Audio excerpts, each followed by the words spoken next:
after much anticipation, and this means that America will witness Donald Trump versus Joe Biden in all probability. Now, the 80-year-old Democrat made the announcement through a 3-minute promotional video, which opens with an imagery from the 6th of January when the United States Capitol riots happened and the attack happened under the leadership of President Donald Trump. Biden led with the bid, "Let's finish the job." But the timing of the Biden announcement couldn't have come at a more tricky time, because it doesn't look like that everything is in his favor. Things are not as bright as he would have expected them to be. Let's take a news survey, for example. It says 70% respondents said that Biden shouldn't be running for president. About 60% of them said exactly the same for Donald Trump. Now, Joe Biden's health has also been questioned, while Trump is surrounded by a lot of legal troubles. Only time will tell if Trump's indictment and his criminal record will be able to have an impact as far as the presidential race is concerned. First, let's take a look at Biden's 2024 election campaign video that was released yesterday.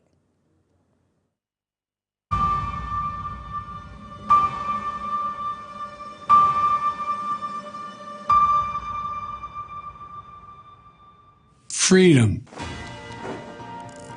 personal freedom, is fundamental to who we are as Americans. There's nothing more important, nothing more sacred. That's been the work of my first term, to fight for our democracy. This shouldn't be a red or blue issue. To protect our rights, to make sure that everyone in this country is treated equally and that everyone is given a fair shot at making it. But you know, around the country, MAGA extremists are lining up to take on those bedrock freedoms. Cutting Social Security that you've paid for your entire life while cutting taxes for the very wealthy. Dictating what health care decisions women can make. Banning books and telling people who they can love. All while making it more difficult for you to be able to vote.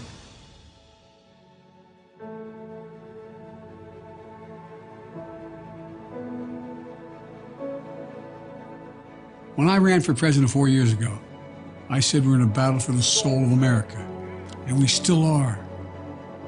The question we're facing is whether in the years ahead we have more freedom or less freedom, more rights or fewer. I know what I want the answer to be, and I think you do too. This is not a time to be complacent. That's why I'm running for re-election, because I know America. I know we're good and decent people. I know we're still a country that believes in honesty and respect and treating each other with dignity. That we're a nation where we give hate no safe harbor. We believe that everyone is equal, that everyone should be given a fair shot to succeed in this country. Thank you for choosing us. Every generation of Americans has faced a moment when they have to defend democracy. Stand up for our personal freedom. Stand up for the right to vote and our civil rights.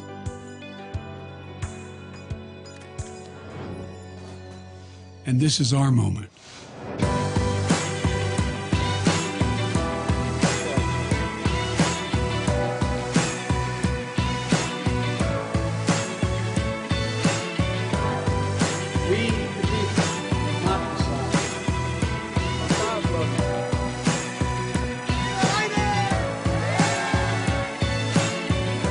So if you're with me, go to joebiden.com and sign up. Let's finish this job. I know we can, because this is the United States of America. There's nothing, simply nothing we cannot do if we do it together.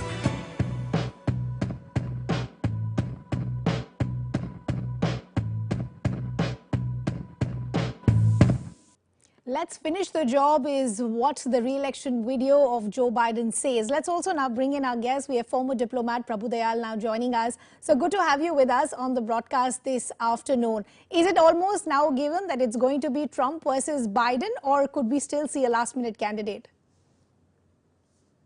Well, you know, by all accounts, the stage is getting set for a potential rematch of President Joe Biden with former President Donald Trump.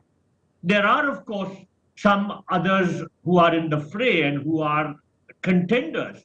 For instance, Mr. Trump faces competition from Florida Governor Ron DeSantis, as also from Nikki Haley, Tim Scott. Another Indian origin candidate is Vivek Ramaswamy, Yeah. who is an entrepreneur and a social activist. There are also indications that former Vice President Mr. Mike Pence may also throw in his hat in the ring. On the other side, there are some Democrat candidates who are also in the fray. Marianne Williamson, who's a former self-help author and who had run unsuccessfully for the presidency in 2020. She's also a candidate, as also is Robert F. Kennedy Jr., who's a nephew of former U.S. President John Kennedy. Yeah. So there are others in the fray, but by all accounts, President Biden and former President Donald Trump are considered favorites to win their nomination. So that's why I said the stage is potentially set. You're right. You're right. I was reading a lot of news reports as the news broke yesterday, and one of the headlines that really caught my attention, it said it's going to be Trump versus Biden, but it's a rematch that most voters actually don't want. Do you think the re-election bid of Joe Biden couldn't have come at a more tricky time for him? Well, you're correct. There are recent polls which suggest that Mr. Biden's decision to run is quite a divisive one, both within his party and also nationally. Over the weekend, an NBC News poll found that 70% of Americans believe that President Joe Biden should not run again. And of course, most of these feel that his age is a major concern. But sir, it's interesting you mentioned that survey, because I also mentioned that survey when I started the show. If that survey says that 70% don't want Biden to run, the same survey says 60% don't want Donald Trump also to run. So if both these options are not wanted by voters, then what is the option? Well, in both cases, they are considered pretty old. President Biden is 80 and Donald Trump is 76. So they are not young by any standard, but the thing is that they are not facing very serious challenges. Of course, the scene is still evolving. Sure. We are seeing more and more candidates announcing their bid. Sure. So it's not yet a sealed and decided issue that they will be the candidates. But nonetheless, by all accounts, it does appear that a contest between them is going to be quite likely. I want to now do a SWOT analysis of sorts for both the candidates, if this is going to be the final picture for 2024. Let's begin with Donald Trump. I mean, as far as his critics are concerned, there are many, but as far as the loyalists are concerned, there are also many. So that's pretty much split. But as far as an image is concerned, his legal troubles are only increasing. The arraignment happened a few weeks ago. There are charges and suits after that as well. Do you think all of this will have an impact as far as the electoral success is concerned? Well, this question is no doubt being asked. Do criminal charges disqualify Donald Trump from being elected president? Now, I have read quite a bit on it, and it seems that the short answer being given is that even if Donald Trump is convicted, the charges against him won't disqualify him from the presidency. Many legal experts are saying it. Recently, I read a report in the Time magazine where Richard Hansen, an election law professor at the University of California Law School, said that there is no constitutional bar on a felon running for office. So even if there's a case going on against former President Donald Trump, that will not disqualify him, I think, by all accounts. This is the bulk of legal opinion which seems to I have come across. No, you're right, because even when the arraignment was happening, that one short soundbite that the media got from Donald Trump was that even if I'm convicted, I'm still going to run. So I think that's the kind of legal assurance that even he has. I'm afraid your voice is not coming through. The words are tripping over Can you go a little slower? There's something wrong with the sound. We'll just try and fix that, and I'll repeat what I was saying. Essentially, I was saying you're right. The short soundbite that we heard when the arraignment of Donald Trump was happening, he said, even if I'm convicted, I will run for president. So that's possibly the kind of assurance that's been given even by his own legal team to Donald Trump. Well, certainly the fact that if a convicted person contests, there is going to be public opinion which may wear around. But at the same time, Donald Trump has a pretty strong support base.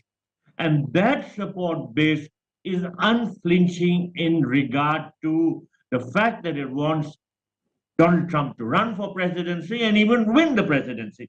So, by all accounts, there are still people who are strongly in favor of Donald Trump. At the same time, Joe Biden also enjoys a pretty strong following among his supporters. So, for that reason, their respective ages may not come into the picture, and they may find each other as their rival opponents during the presidential campaign. Sir, lastly, I want to understand now, as far as prospects for Joe Biden are concerned, age, as you said, is a factor on both sides. For Joe Biden, many have said that possibly he shouldn't have thrown his hat in the ring. But more importantly, he's also going to have a very immediate report card that many are going to see. It was the COVID-19 pandemic, economy, inflation, that still continues to be a huge concern. What is going to be the challenge come 2024 as far as Biden is concerned? Well, as you rightly said, his age is not the only concern. Apart from his age, there are other factors which are also being considered by the electorate. The economy is seen by Americans as the biggest problem facing the country. At the same time, there are other issues which are being focused on, particularly in the opinion polls. These include issues like crime, healthcare, and the environment. So I must point out that according to a Reuters poll, which was held very recently, Biden's approval fell to 39% this year, which is almost the lowest figure that he has achieved. Consistently, his popularity is around 40%. Whether that is good enough for him to win the presidency or not remains to be seen. But as you rightly said, apart from his age, there are other factors which are also important. Yeah. So we leave the conversation there. We'll have to see how the story develops over the next few months and years, of course, and what 2024 will bring. But let's also play out some reactions that are coming in from voters. Now, voters across the United States offered their opinions on President Joe Biden's announcement that he, in fact, is going to run for 2024. It's nice with Biden because he does have the wisdom and he's got the experience of decades in Congress, but it would be nice to kind of get out of the old male white patriarchy. I think he's just old.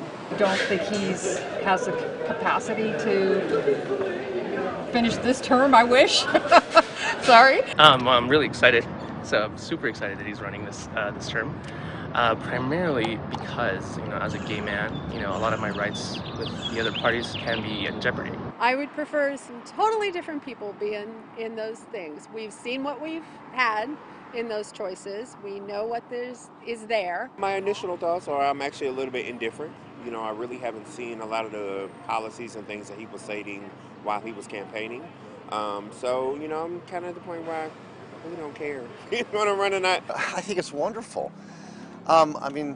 Seems like we're doing pretty good, and I don't know anybody else that I'd want us to represent us right now at this difficult time that we're in. Speaking for a lot of folks in my generation, I feel like President Biden doesn't really speak to a lot of the issues that we care about the most. I wish that there was a more progressive candidate. I'm a little bothered. He's a little old, and if I can't join the Army at 58, I don't think he should run the country at 80. Mixed. I was hoping to kind of have a newer, more exciting candidate run. Biden's very safe. Let's now shift our focus from the United States to the United Kingdom.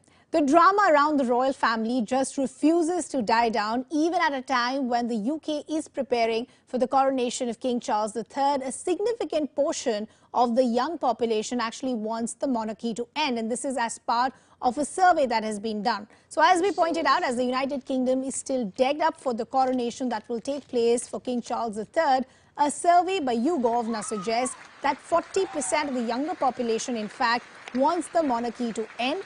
A poll with a sample size of 4,500 people was conducted, and 40% of them said that they weren't interested in the royal family anymore and an elected head should replace the king. The poll also highlights the varying degrees of the UK youth disinterest with the royal family.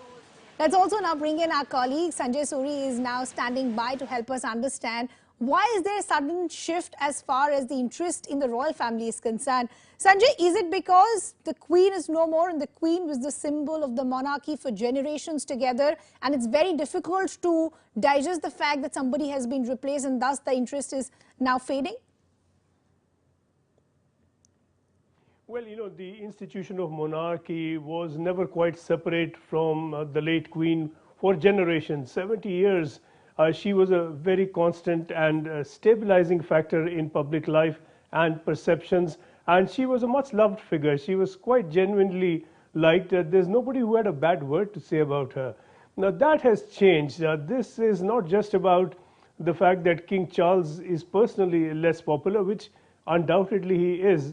It's just that the attention to monarchy has been depersonalized. Now it's not about the Queen, and of course the Queen is there. Now it's about the monarchy. Do we want this or not?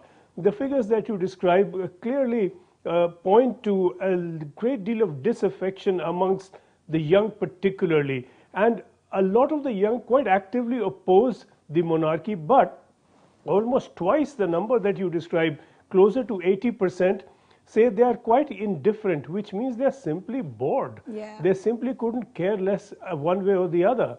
And that is a sign of times to come. And what is the monarchy now? It's Charles and Camilla. And Charles, I'll give you an example of what I saw for myself when I was outside Buckingham Palace. And of course, there's always a crowd outside there. And Charles, King Charles, let's say, was driven out in his Rolls Royce, and he raised his hand to wave to the crowd, but no one was waving at him.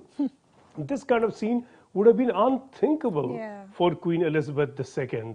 And now the monarchy is what? It is Charles and Camilla, and then it is William and Kate, who are both, between them, deadly dull. They interest nobody.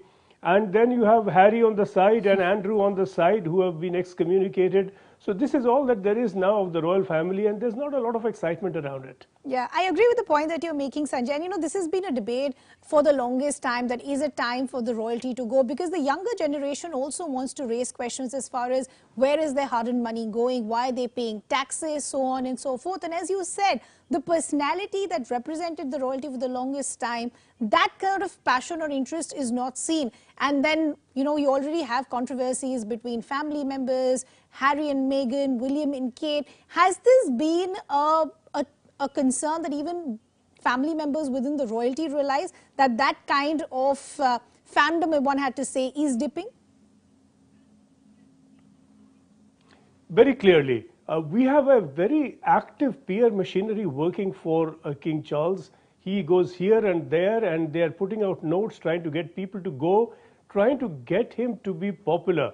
Now, the Queen, the late Queen, never needed to do this.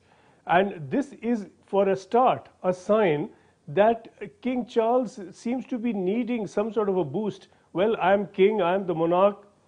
Please, I deserve to be, and I would like to be celebrated as the late Queen was. It's not just that PR machinery at work.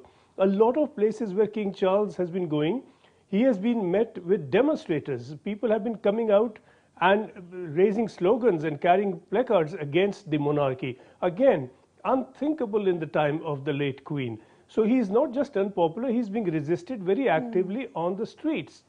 And there are persistent questions.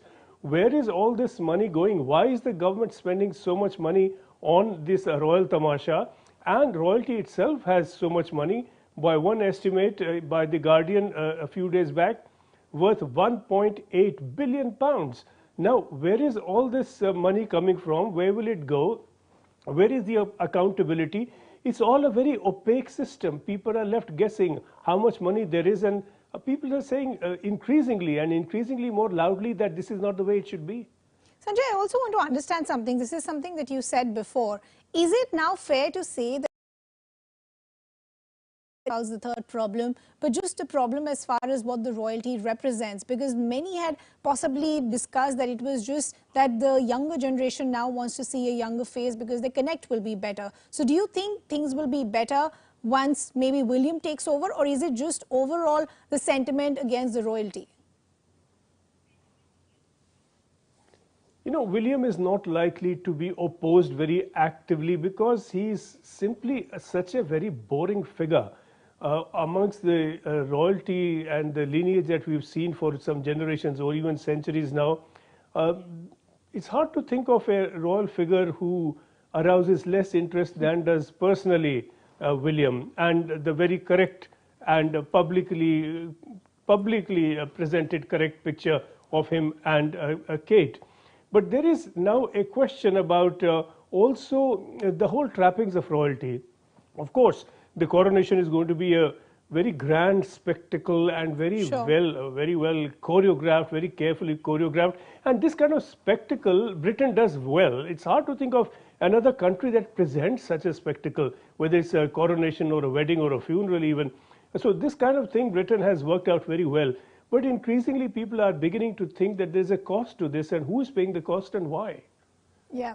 Sanjay, lastly, before I let you go, whatever said and done, the coronation is still going to be a spectacle that the royal family would want to be seen everywhere. And as you said, there is a very aggressive PR machinery at place as well. What are the kind of arrangements that are already in place in the events that are lined up as we inch closer towards the coronation?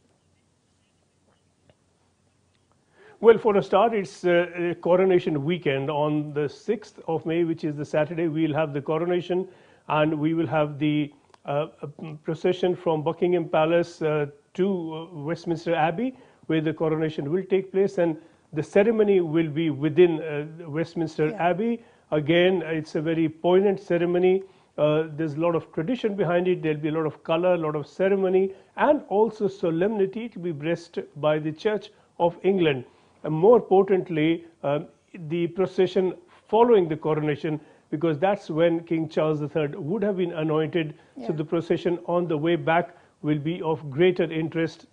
It will be interesting to see who walks in that procession, where, and no question really more interesting than where Harry will walk in that procession, if he does at all, and also where he'll be seated in the Abbey. So a lot of interest in how these family feuds are going to play out ceremonially, if you like. And then, of course, at the very end, you will have the appearance in the balcony.